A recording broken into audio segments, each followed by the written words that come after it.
think we're good. It's not doing it. So, all right, let's try it. Take 3. Who are you and what are you doing here? So my name is Michelle Geiger. I have been licensed in real estate since 2015 and started in 2018 part-time. Did both. What? That was horrible. It's all right. Everyone's going to see it. So I know, right? So originally started in dental, did that part-time with real estate. My first year real estate made like $6,000. Super fun. Working weekends, but persistence paid off. I learned a lot by being on that team, turned into a full-time buyer's agent, which was awesome. And I did that for about 5 years. Okay. And once I knew that I could do this all by myself and didn't have any more questions to ask, really, I pulled the trigger and decided to come on my own.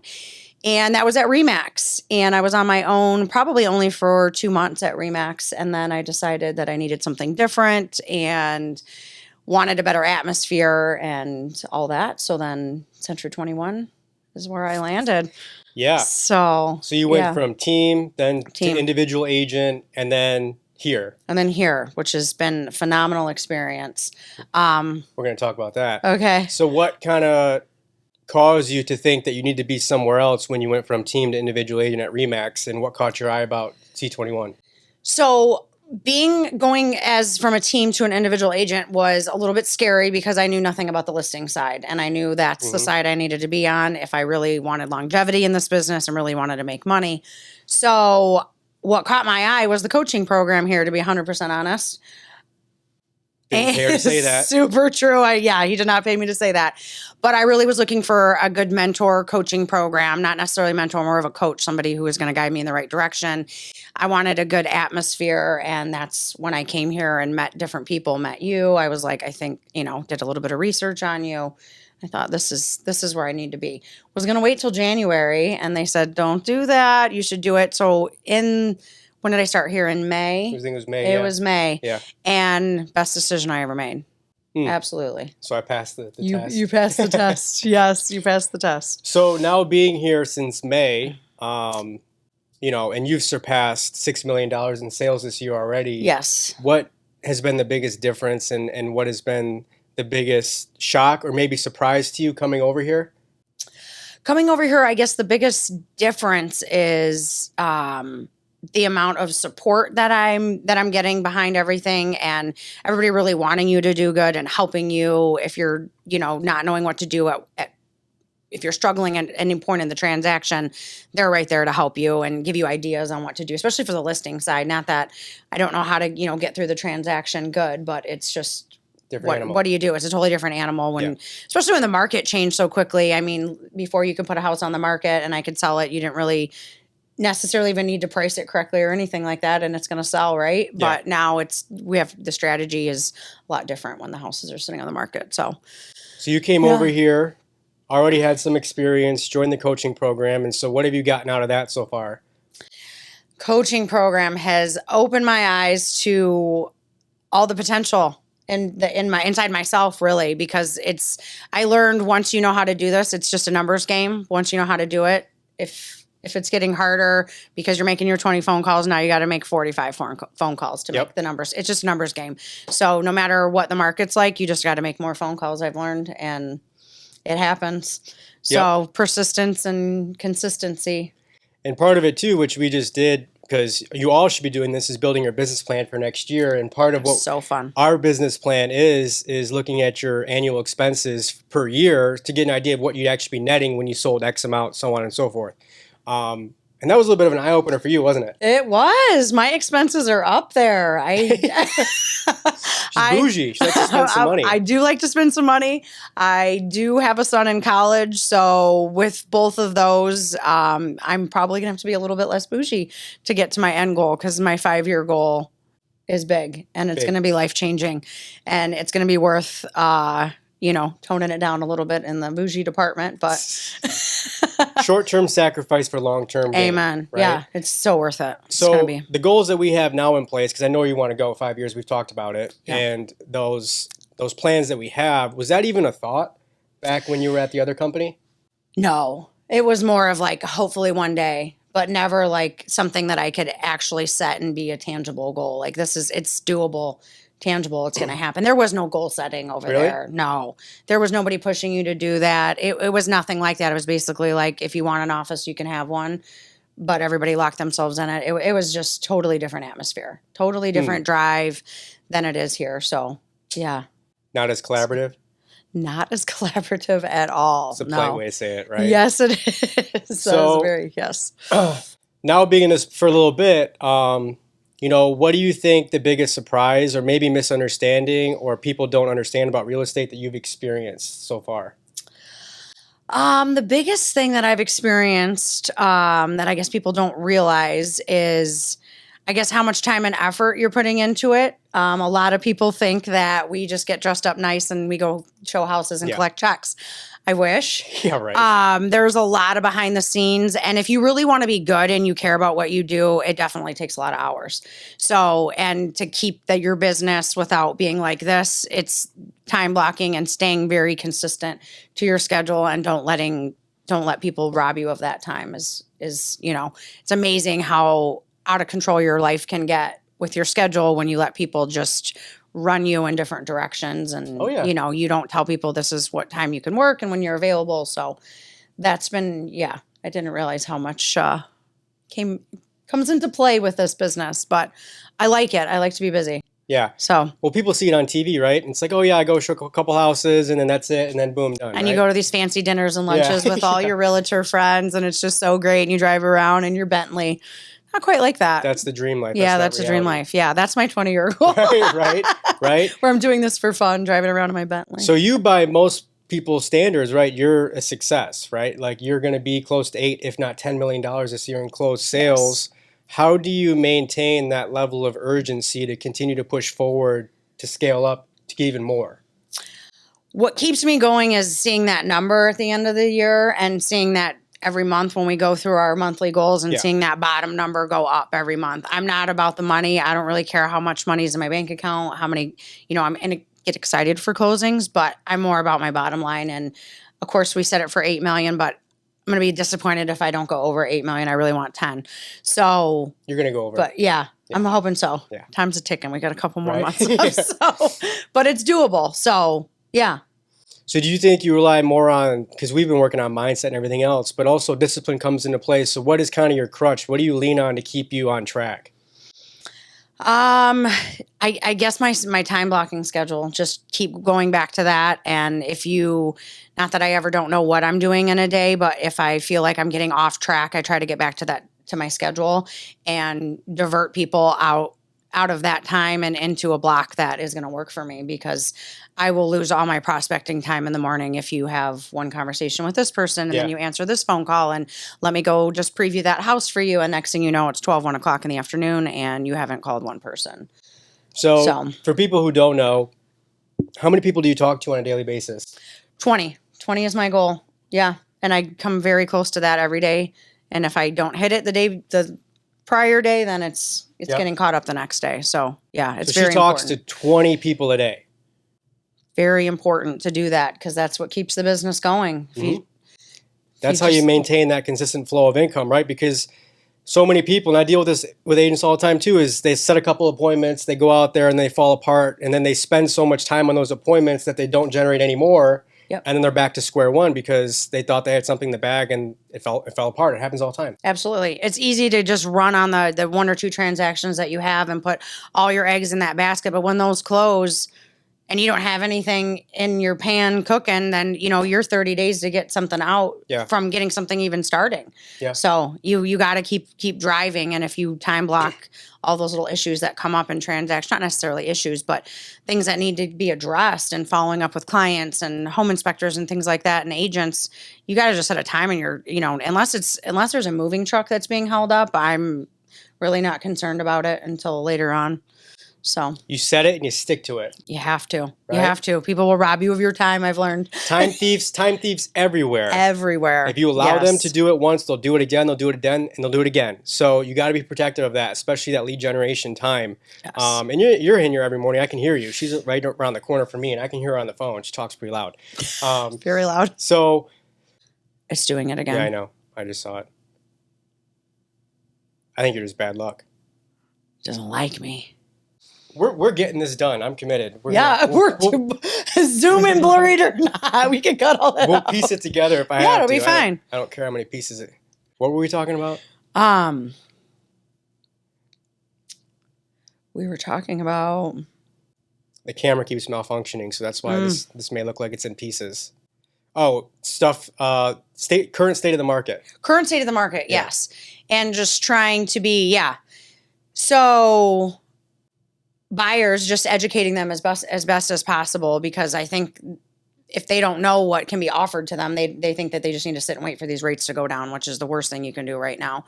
And then sellers, I understand, why would you move if you don't have to right now? But there are definitely the handful of them that do. So just trying to get yourself in front of those is key. So getting yourself educated to offer out additional options that buyers may not be aware of to get them equipped to handle this market. Absolutely. It's part of being professional, right? Absolutely. Yep. So I know when you came over here, one of the first things that we really focused and honed in on was your social media presence, because you had a lot of people online who follow you and you're friends with. And before you came over here, you weren't really doing much with that, were you? I was not. I was terrified to be in front of the camera. So what, the first week, the first call we had, we did your announcement video. Yes. And since then, you've been doing what with your social media? How often are you posting? And talk about how that whole process came about. Yes. So we did my first one and I got a great response from that. And that's always exciting when you can see, people liking your videos and excited for you and stuff like that. So, and coaching with you, you told me I needed to be posting 3 videos a week. And I said, no, thank you. Yeah. And then you told me to call for sale by owners every day. And I didn't want to do that. And I said, you need to pick your poison and do a little bit of both.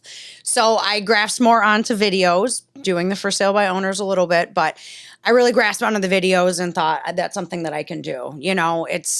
You're hiding behind the camera. It takes as many takes as you can. Who cares if you don't like it? Look right here. It is what it is. It doesn't matter.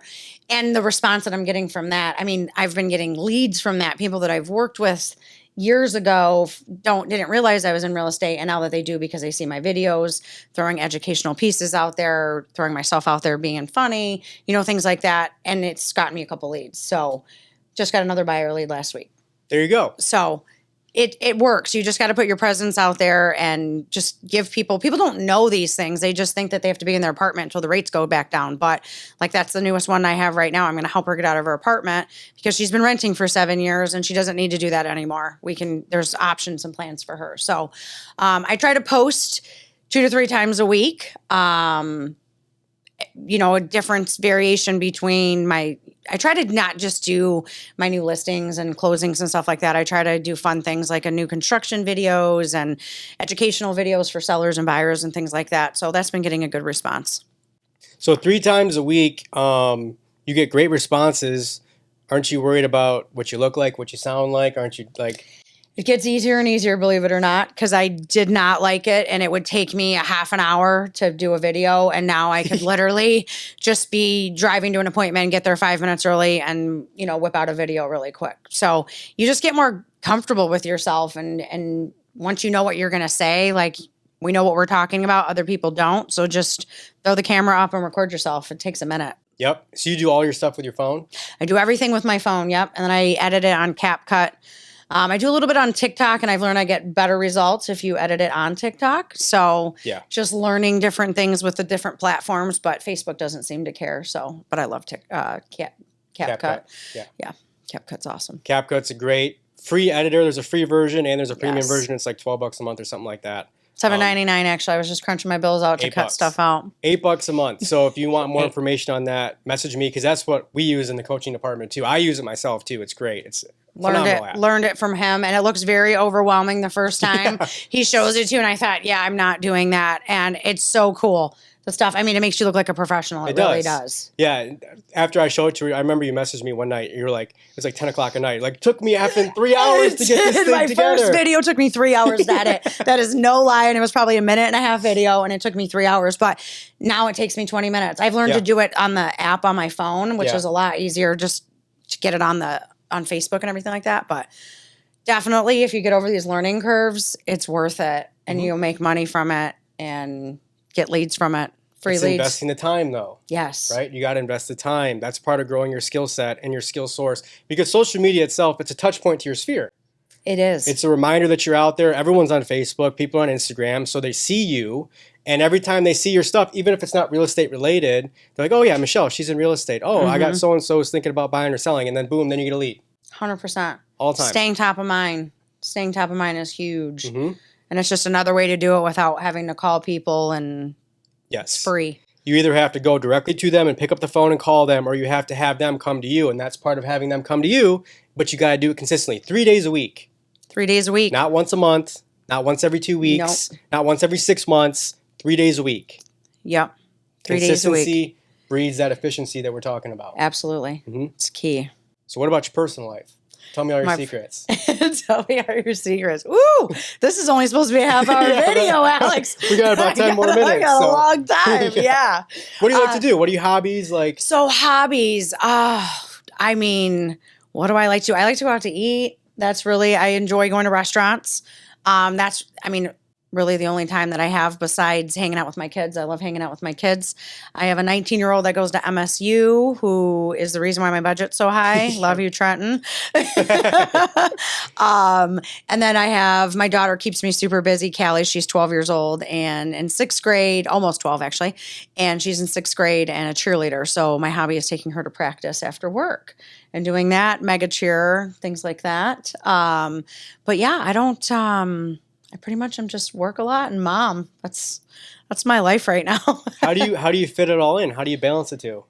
Oh, very carefully. I try to just work as hard as I can and back to just being very diligent about my time schedule. So that way when, my kids are around, I have a wonderful office at home, luckily. So I try to just be present. I'm not necessarily the mom that's sitting there and reading a book with you and get home from school with the snacks out and everything, but I'm present. I try to be home as much as I can if I'm not out on appointments, but, and just try to give my quality time when I'm with them. I think that's what I've learned the best is try to be not on my phone when I'm with them because I'm always on it. Oh, yeah. So I try to say, okay, if I'm going to be hanging out for an hour or eating dinner or whatever, phone's down and just totally 100% quality time because they deserve it. That's one of the biggest challenges for me, too, is being present in anything. Yes. Because you got a million things lined up you got to do after. You're thinking about how you got to handle it, how you got to get there, who you got to talk to. So you said you put your phone away and everything. So, is that how you remain present? You made a conscious decision to just be present? Yes. And that's the only way I have found to be 100% present because our phone is our second heartbeat, right? Everything goes to that, all your notifications, your emails and everything. So for me to just completely forget about it, because when I'm seeing Gmail and this person pop up and that person, I'm thinking, oh yeah, I got to get this. And then I'm going to call them back. And I'm not even listening to how my daughter's day was or anything. I found that even just when when I'm with family or anything like that, to just completely put it away so you can't see it, I think is important because I try to put it to where I give that 100% attention if I'm on a listing appointment. I do not have my phone out. No. I do not look down at my Gmail. I will give somebody I don't even know 100% of my attention for as long as they need it. And once I finally realized that's ridiculous. This person might not even sign this contract with me or ever call me again. Yeah. That's why I was like, if it's somebody that I actually value and want in my life, phone's away when I'm with them. Isn't that crazy? Yeah. We'll give strangers who we think will give us money our complete undivided attention, focus, everything else. But then when we get home, it's oh, we're too busy. We got too much stuff going on. I'm going to text him back and see if he really liked my listing presentation. It's you might not even get that. And your daughter's trying to tell you, or your son or your girlfriend or your wife or whatever is the one who wants your attention at that time. So I'm trying to do that because I am so busy to really block the time that I have for family and, who I'm supposed to be in front of. It's a priority. It is. Super important. I press upon that about agents too. It's there's no deal, there's no client, there's no piece of business that's going to be more important than that. That's priority one. That's why we do everything we're doing, right? Absolutely. Yeah. Absolutely. So I know another piece that we started to implement that you fought me on or that we had a challenge with when we first started was a daily shutdown time. Yes. I've been getting a lot better at that. Definitely have my days where I am if Alex sees me right now, he's not going to be excited. No. But I definitely make a conscious effort of that. And if I end up working until 9 or 10 o'clock at night the day before, then I'll say, Michelle, you have to shut down at 6 the night before. And, try to make a conscious effort of that. Because a lot of times if I'm on an appointment, then whatever. But I will catch myself on my computer until 10:30 at night without any qualm about it. So, and it's not necessary work. I need to unwind and take my time to relax and get to bed at a reasonable hour. We have to. Yes. As much as we want to run like machines, we're not. We're not. Right? And so that's kind of a good topic too, is how do you operate very quickly, you have a high capacity for a lot of stuff, but how do you avoid burnout? Having a vacation plan helps me. Knowing that I'm going to get this point to turn off a little bit really has seemed to help me, because there's no weekends in real estate, right? I completely stopped saying, oh, yay, it's Friday, because that means nothing. Absolutely nothing. It just means you have a lot of laundry to do from the week and you have a bunch of showings. Yep. So, it's having something on my schedule that I can look forward to is what I've really tried to always make sure that I have that set, because then I know that I'm going to have that time, something to drive myself to that. So, how many vacations do you typically take a year? Right now I'm about 2 a year. I try to do one personal with just, me and friends or spouse, and then one with take my kids somewhere. So, yeah. At least 2. We should be doing one a quarter. Well, at least time off once a quarter. Exactly. But I don't even do that. So, it's a work in progress. If I'm not on an airplane and it took me somewhere far away, I'm working. Yeah. There is no I'm taking this week off and I'm at home. No. So you said something interesting too. You're not so much focused on the income or what comes of it. You're more focused on the process and the scaling from one month to another and seeing that bottom line number grow. Absolutely. So do you enjoy more of the process of kind of grinding it out every single day, coming in here, making those 20 conversations, as opposed to the end result, which is the income? Yeah, absolutely. I love the hustle of it all. I love being busy. My favorite days are when I'm 10 minutes behind because I blocked my schedule so much. Yeah. I hate being late, so that's not what I'm saying, but I love being oh my gosh, I have so much to go do right now. Those are my favorite days. I thrive off of it, and there won't even be a closing involved with that. There's not even a paycheck involved that day. Yeah. And I'm this was awesome. I showed 10 houses. I, had coffee with this lender. I'm going over here, and my day just ended at 8:00 at night. Full of energy, loving it. Those are my favorite days. That's the part. You got to embrace the grind, right? Embrace the grind. That process. Yeah. I think if you don't, then this is a tough business to be in. Yeah. Because you have to grind regardless if you're grinding for clients. You have to grind for yourself every day. Well, the second that you attach yourself to the outcome or the end result, you lose. You lose because it's easy to get excited when you get that big paycheck and then you take your foot off the gas. Yep. Either that or it falls apart last minute and then the rug gets pulled underneath you and then you're discouraged and it's oh my gosh, I was counting on this. 100%. I have so many realtors I've talked to and they've already spent that check. Yeah. And they haven't even made it through home inspection. Yep. It's we can't live like that. Yep. Check's not spent until it's in the bank. And you know what those agents are because they're always pushing at that deal done like it's life or death. It's they got that credit card bill coming. Yeah. Talking people into some horrible situations. I will never do that. So looking back at what you've experienced so far and where you're going, what advice would you have to a newer agent or someone right now who's maybe been in the business a couple years or maybe is on a team and is thinking about making that move? What advice would you give? So I think for newer agents, I got two kind of different pieces there. So I think for newer agents, finding a mentor and finding somebody who is going to guide you and make you show up every day is really important because you get your real estate license, you have no idea how to do real estate. That is just a complete waste of time. You just need to get the license, in my opinion. But finding a mentor that's going to help guide you and teach you real estate to give you the transactions and put you in front of those transactions so you know what to do and how to act in certain situations, I think is huge. And I think for people that have been in the industry for a while and your business is slow or whatever, I think finding the right office and I'm huge on coaching. I told Alex, no matter what he's doing, he's signing a 10-year contract with me. And then after that, it'll be another 10 years. I think I will have a coach in my life, I think, until I'm on my deathbed. Because I think once you stop growing, you're going to die. You know what I mean? Yep. So there's always somebody who's going to know more than you. So keep pushing yourself and being surrounded by an office. I think Century 21 is phenomenal. By far is different than anything I've ever talked to other agents about, and the coaching program's amazing. So I think really getting yourself in control of your business and being around the right people will make your business grow. Oh yeah. Bottom line is you want to increase your income, come talk to me. We got people here that are going to help you do that. On that topic, and then we'll kind of wrap up. What do you think has been the biggest benefit for you coaching-wise? Is it skill development? Is it accountability? What is it? Skill development, listing presentation. recording which we're doing right now. myself on a listing presentation. I didn't know how to give a listing presentation. I was just going in there and being myself. But in a competitive situation, I would have failed for 3 more years without you, 100%. Now I feel like I could actually confidently go do it and know what to say at the right times and not be aggressive, try to be real. Still working on being real. My listing, I could be real like this, but yeah. I think the skill set of listing, was what I needed, and you totally gave me that. And it's only been a matter of how many months. Yeah, I know, right? It hasn't been that long, yeah. So to give you an idea of what she's talking about, part of what we do is called listing mastery. Is one, we have a listing presentation script that we work on, so you internalize it, so you have it.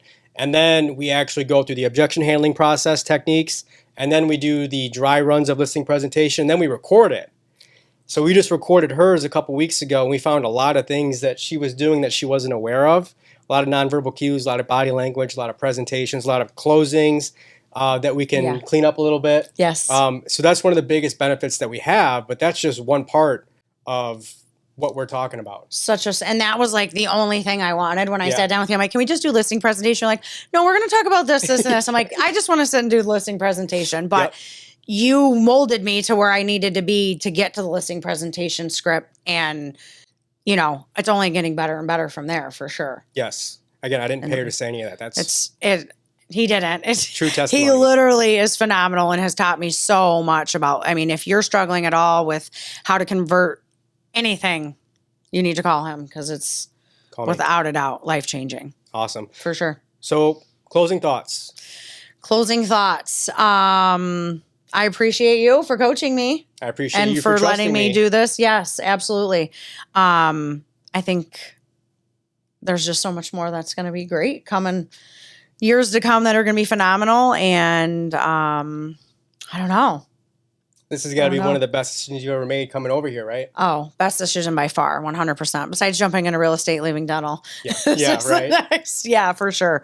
But yeah, I'm glad I did this. I'm in the right place, surrounded by the right people, and I know I'm going to be here for a long time. That's what I wanted. Don't want to bounce. So sky's the limit. The sky's the limit from here. That's a fact. Well, thank you very much. Yes, thank you. I appreciate you spending some time with us and giving back to everyone who's watching this. I hope you guys enjoyed it. Let us know what you think. Give us some feedback. Give us a like. Give us a comment.